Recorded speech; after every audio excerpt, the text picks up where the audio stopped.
are doing so because we want South Africans not to get used to the idea that there's a disease called HIV and AIDS. Umphathiswa wezempilo kweli uGqirha Aaron Motsoaledi uphehlelele iphulo ezakuncedisa ekusondezeni amachiza entsholongwane kagawulayo eluntwini. They would work overtime and only be paid 10 rand per hour. Inkundla ephakamileyo kaMantyi yaseRhawutini ibafumene benetyala bemi baseChina abasixhenxe ngokuphathelene nokuthubelezisa abantu nokunyasha imithetho ezabasebenzi yeli. Le mvula beyinamandla beyilimaza yonke into angangokuthi kuningi okulimele kodwa besicela nje ukuthi sisizakale. Usapho laseNewcastle KwaZulu-Natal ufuna naliphina uncedo olunokulufumana emva kokuba ikhaya labo lonakaliswe izimvula ezinkulu zakutshanje kweli phondo.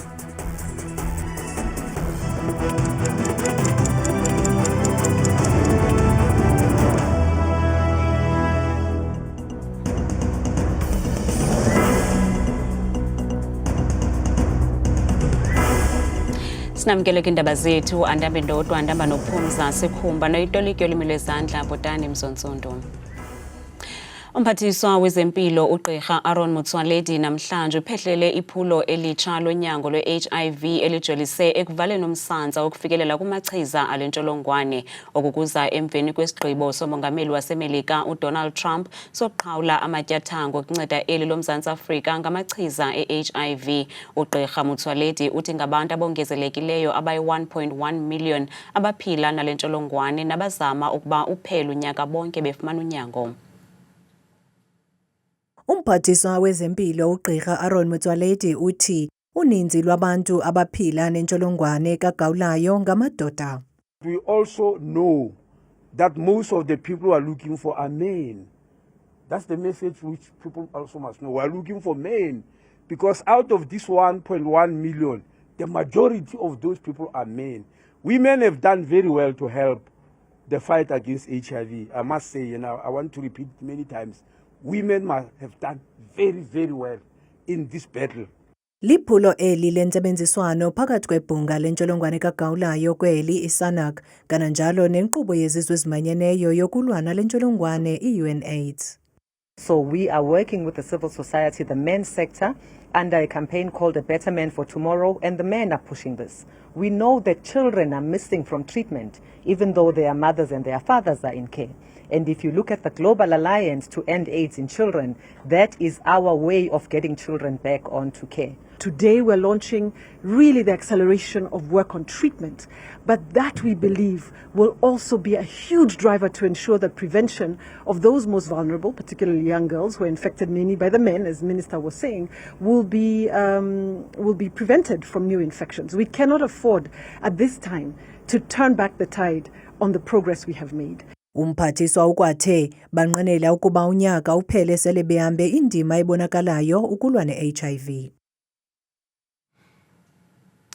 Bafunyenwe benetyala abemi baseChina basixhenxe abatyholwa ngokuxhwila kunye nokunyanzela abemi bamazwe ngaphandle nekukholeleka ukuba bangena kweli ngokungekho mthethweni kuba basebenze ngenkani phantsi kweemeko ezimaxongo. Abatyholwa babanjwa ngoNovemba wonyaka odlulileyo kulandela uphando lwakhokela ekuvunjululweni kwezinye iziganeko zolwaphulo-mthetho. Inkundla yamatyala eRhawutini ibimamele iinkcukacha ezimanyumnyezi zemeko yokusebenza nengenabuntu amaxhoba ebesebenza phantsi kwayo. Ijaji eyongamele eli tyala ifunde le ngxelo ebhalwe ngala maxhoba nebalula imeko emasikizi ebephangela phantsi kwayo. He cut 2 of his fingers and the machine was switched off. He said the reason why he cut his fingers is because he wanted to remove stuff which blocked the wheel of the machine from turning. He said the fingers got cut because they were not provided with gloves. La maxhoba athi awazange aqeqeshelwe ukusebenzisa imitshini ayayisebenzisa ngelixa ephangela ukanti amanye wabo ayengaphantsi kweminyaka yobudala. There were plus minus 16 minors. All the victims had no proper documentation to be in the country. They were then all taken to a place of safety. they would work overtime and only be paid 10 rand per hour. And 5, they were not allowed to exit the premises. And 6, they were not allowed to use bathrooms during working hours. If they went to relieve themselves, 20 rand will be deducted from their wages. Bonke abatyholwa bafunyenwe benetyala kuzo zonke izityholo, ukanti ukumanyelwa kwesigwebo kuza kuqhubeka ngoLwesihlanu womhla wesi-7 kuMatshi kulo nyaka. Bonke abatyholwa baza kugcinwa eluvalelweni ngaphandle komtyholwa wesi-6 ngenxa yemeko yakhe yempilo ebuthathaka. Umkhosi wokhuselo weli uthi onke amajoni onzakeleyo kwidabi lase-Democratic Republic of Congo abuyiselwe kweli. La majoni alufulathele elase-DRC enqumla eRwanda, ukanti la majoni nafuna unyango olungxamisekileyo angeniswe kwisibhedlele somkhosi ePitoli, ukanti amanye amajoni kulindeleke ukuba agaleleke kule veki. Usapho lase-Newcastle KwaZulu-Natal lufuna naliphi na uncedo olunokufumaneka emva kokuba ikhaya labo lonakaliswe zimvula ezinkulu zakutshanje kweli phondo, ukanti ezi zikhukhula zonakalise igumbi lokulala kwikhaya lakwaMahlangu noluhlala nonyana walo okhubazekileyo. UNomsa Mahlangu uthi uphantse waphulukana nonyana wakhe ongakwazanga kuhamba khangele indawo ekhuselekileyo ngethuba indlu yakhe idilika, kwaye ucela indawo enesidima yokuba bahlale kuyo.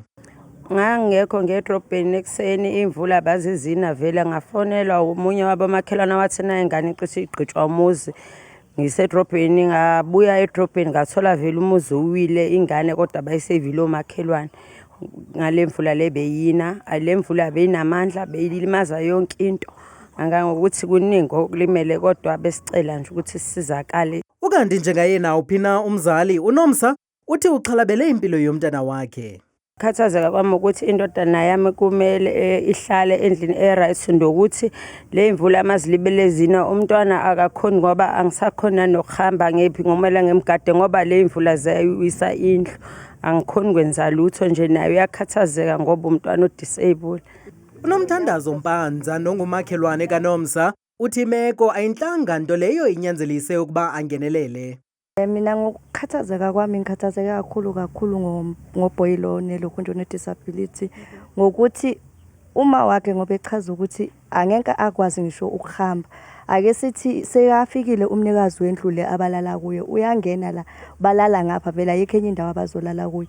Kuyenzeka ke lezi imvula ngoba ziyenza kanje ziyaqala ngapha esayidini ngoba seziza ngapha kancane iyaphela indlu kancane isigciniso gcina yenza njani imbozo umntwana egcine elimala. Manje ngiyabona ukuthi izogcina elimala njengomakhelwane yikho kwenza ukuthi ngize ngiphakamele phezulu. Mina isizo nje sengilidinga maye ngathola indlu yakhe noma 1 room noma 2 room as long nje ekhoselekile yilokho nje ngikucelayo.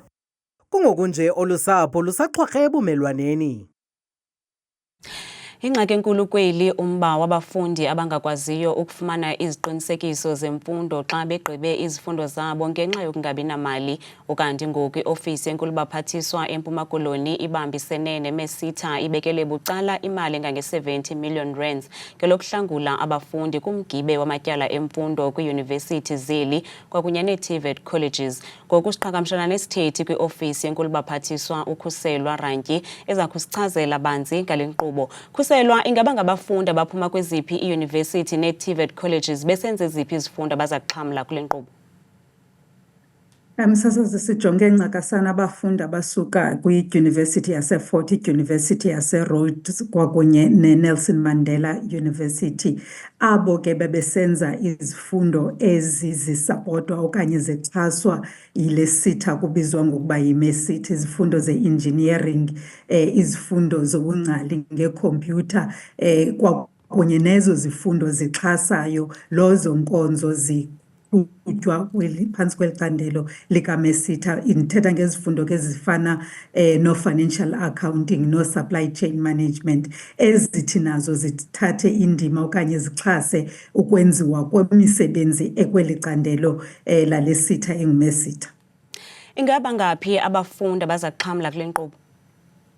Msasazi sijonge ukuxhasa umyingo phaa kwi-10,000 wabafundi, kodwa ke okona kuye kube phambili kubana ezi ntlawulo okanye oko kulindeleka into yoba abafundi bakuhlawule kwizikolo akulingani. Ukhuselwa ngaba kanti unetyala le-R500, omnye abe netyala le-R10,000.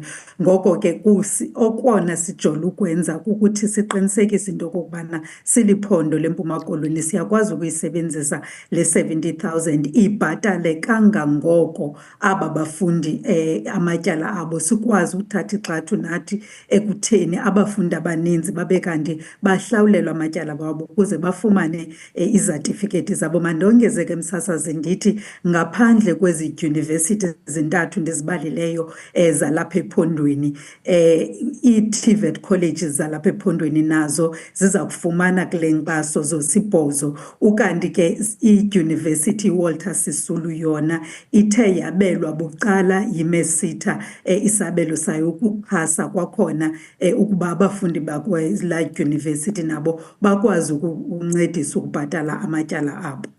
Khuselwa le nkqubo kutheni ilungiselelwe abafundi abaphakathi kweminyaka eyi-18 ne-35 kuphela, kutheni ingadluleli nakubafundi abaneminyaka abayi-36 ukuyofika ku-40? Msasazi, zindlela ngendlela sizama ngayo singurhulumente weli phondo ukuba siqinisekise abantwana balapha ephondweni bayakwazi ukufikelela kwimfundo kwaye bayakwazi ukuncediswa bathi xa bethe bagaxeleka kwiingxaki zezimali. Uyakuqaphela into okokubana kule minyaka mihlanu igqithileyo besisoloko siyiqhuba le nkqubo singurhulumente wephondo, nalapho sisebenzise over i-100 million sincedisa abantwana bonke ngobukhulu babo. Kodwa ke kule inkqubo sisebenza kuyo sibambisene neMESITA inemiqathango yayo. Phakathi kwaloo miqathango yile ithi kufuneka babe kule minyaka ingu-18 to 35 kuba bajonge kakhulu eli nqanaba okanye le bracket abantu abatsha abangabona babethwa kakhulu apha ephondweni kungafumani imisebenzi, ngoba kaloku sifuna into yokubana xa bethe bafumana izatifiketi zabo bakwazi ukunkqonkqoza kwimizi ngemizi nabo bezifunela itorho ukwazi baphangele baqhubele phambili ngeempilo zabo. Kungathi ke msasazi uba xa likhona ithuba singurhulumente jikelele sikwazi ukufumana inkxaso kwezinye iinkampani, asinoze okanye asizokwazi ukubajonga abo ba-over 35. Yiyo kwakhona le nto igxile le nkqubo siyiqhubayo ngalo mzuzu kwizifundo ezithile, ingajonganga zifundo ngokugabalala kwazo kuba sincediswa kule inkqubo nguMESITA. Qabaqaba abo banelungelo lokuxhamla kule nkqubo bazifaka phi izicelo zabo? Kubalulekile msasazi into yoba abafundi abanelungelo lokuxhamla bankqonkqoze kwiidyunivesithi zabo okanye kwii-TVET colleges zabo, ngoba part of into ekufuneke siyenzile kuqinisekisa into okokubana uMESITA norhulumente uyakwazi ukuthi ngabafundi abayi-10,000 esibafumeneyo kwaye nazi iimpepha zabo. Siyabacela ke sibabongoza abafundi abangaba bayachaphazeleka yile meko bankqonkqoze kwiidyunivesithi zabo, kwii-TVET colleges zabo, ngoba kukhona kufuneke izinto kufuneke bezityikitile neencwadi kufuneke bezifakile ukuze babe kanti bayakwazi ukuxhamla kule nkqubo. Nkosi kakhulu sisi, siyabulela ngexesha lakho. Ndiyabulela nomsasasi. I-Rhythmic Clash likhwelo kwabo bazimvumi ezisakhulayo nezihlala eRhawutini kuba zifake izicelo zokuthabatha inxaxheba kumnyhadala womculo i-Baseline Festival ngoMeyi. Lo mnyhadala womculo uza kunika ithuba kwiimvumi ze-Afropop, Afrofolk, Afropunk, Afrojazz kunye nezo ze-Afrohouse, kanti iyavalwa inkqubo yokufakwa kwezicelo ngoLwesihlanu losiya kuwo umhla 28. Iimvumi eziselula ziyamenywa ukuba zifake izicelo zazo ukuze zibe nokwazi ukudyusha kwiqonga lomnyhadala womculo ngoMeyi. The Rhythmic Clash is about the artist. So we are asking young musicians to apply on Baseline, that's BASSLINE.co.za, to get a chance to perform at the Baseline Fest, which is taking place on the 24th and 25th of May. Ziyamenywa imvumi ukuba zifake izicelo phambi kokuba zivalwe kule veki zayo ngoLwesihlanu. The Rhythmic Clash's deadline is on the 28th of February. They apply through the Baseline website. It's very important. The Baseline is spelled BASSLINE. A lot of people spell it BASE, and that is incorrect. Ukanti injongo yeli phulo kukunika ithuba ulutsha ukuba lubonise ngezakhono kwicandelo lezobugcisa. The idea is that young people apply. We then look at all the applications, and we're choosing two. Well, not it wouldn't be. It would be done by a jury that will choose two artists for each stage. The artists would also be unknown, and they would be support acts for the known artists. Kwindaba zethu kuChannel 163 noziphathelwa yiNewsroom Africa, Dingulumka Bhekindawo eGauteng. Likhunjulwe iqala lemvumi usuthukazi Akhosi ngoxa bakhe kwinkonzo yesikhumbuzo nebebanjelwe eGauteng namhlanje. Umntwana wakhe uLifa Akhosi uthi belusapho benze konke okusemandleni ukugcina umama wakhe ephila, kwaye uye wabulela ngeemfundiso zakhe zakhayo.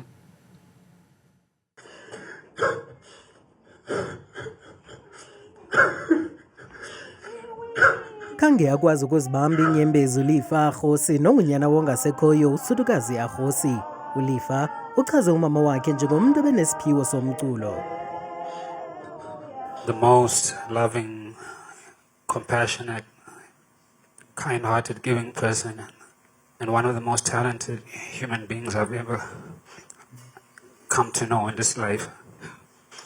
And when my mother sang, her voice was like nothing I ever heard. And her music was so powerful from Umama kaKhosi uthi akho nto bangayizamanga ukunceda umntwana wakhe kodwa akulunganga. Umntana uzitshile zonke izinto zinyanga lento. Zonke uzitshile. Akho nenye ke yamsiza. Abahlobo bakhe bathi balahlekelwe kakhulu kwaye inceba lenzulu. Uyihambile yakhe indlela. Wenzile umsebenzi wakho usuthukazi ufundisile. Ufundisile ingane zethu, wafundisa neingane zeingane ezizayo through music wakhe. Suti was beyond herself. She was in another world, you know. She loved God so much that she will overlook what is happening in her current life. Imvumi ezisebenze nosuthukazi zithathe inxaxheba zicula eqongeni kwaye zimchaze uSuthu njengomuntu obethanda ubuhle netshantliziyo ebelithanda imfundo nomculo wolwimi lwenkobe. Le mvumi iza kungcwatyelwa eqala kule mpelaveki izayo. Umba wamatikiti omgunyathi benguwo otshisibunzi kwinkomfa yamajelo endaba ibibanjwe arhente ejongene namabala kweli ngokubambisana neKaizer Chiefs neOrlando Pirates. uBetty Grobbelaar noyingqonyela yale arhente unqanile kuba kuza kubakho inkqubo entsha yokuthengiswa kwamatikiti ukuqala ngoMatshi ukunqanda umkhwa wokuthengiswa kwamatikiti omgunyathi. Kuthiwa abalandeli bebengaphaya kwenani liqingqiweyo kumdlalo weDerby wakutshanje phakathi kweKaizer Chiefs neOrlando Pirates. At the Derby, in a 87,000 capacity stadium, we had just in excess of 100,000 people inside the venue.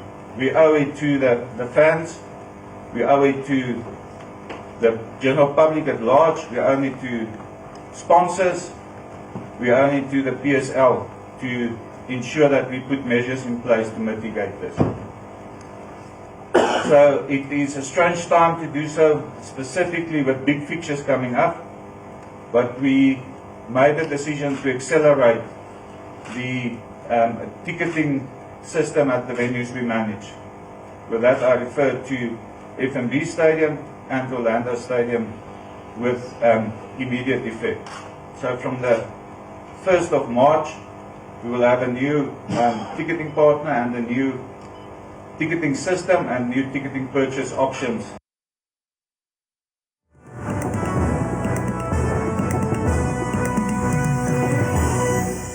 Enkosi ke madikela nomamzangu edeskeni yendaba ndiyabulisa nawe mbukele khandi kwamkele bethuna edeskeni yemozulu mna ke igama lam ndinguthabile makhaphela ndiyinzwakazi yabathembu mvanje nansi imozulu savula libukele ekhaya kaloku kodwa ngokubanzi ke umfanekiso wethu oqala ophawulwa ngamandla iziganeko apha eMzantsi Afrika sakubukela kakhulu imeko imaqongo mpela kumntla mpuma njengapha kulo lonke nje elaphondo laseRhawutini ngomso kumantla walo futhi ePretoria ekuseni nje bevuswa ngu-18 degrees kanti baqhube nosuku lwabo futhi belusonga ngamashumi amathathu nje abenanye wona ke amaqondo wakho phansi njengoke ngephondo oqala kaloku empuma koloni njengapha kumazantsi welaphondo gqibekhe ekuseni futhi kusanetha phaya ngelashumi nesithoba kanti baqhube nemini naphaya eMonti futhi eMndantsane amalinda u-21 degrees.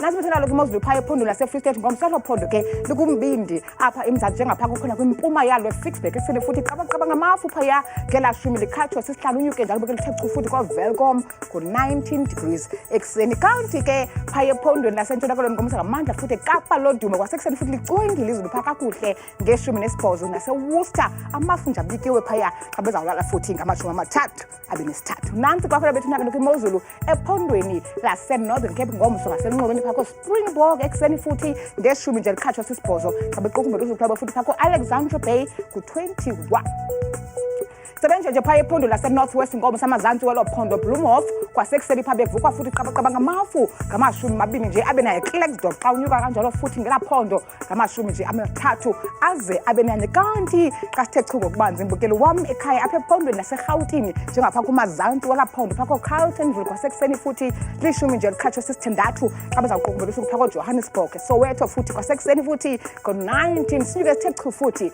ngokubanzi phaya ephondweni laseLimpopo ngomso kobilabile ekuseni akhona amafu phaa futhi ehamba nenkwankca phaa ekuseni ngeshumi nesithoba phalaburwa kwakhona futhi ngo-23 sehle njalo ngokubanzi imbukele ekhaya ngokubanzi phaya ephondweni lasempumalanga amazantsi welaphondo phaa njengapha koStanderton ekuseni futhi ngo-15 degrees umbindi welaphondo licwengile ilanga phaya ngamashumi 28 Kuyayivela bethi mangizwe ufundiswa ngephondo lokugqibela ngaphaya KwaZulu-Natal amazantsi welaphondo eKokstad phakwa sekuseni futhi sikhona intshizane nemvula phaya ekuseni futhi ngamashumi 23 Pietermaritzburg ku-17 mna ndikuthanda kangaka xesheni miyoli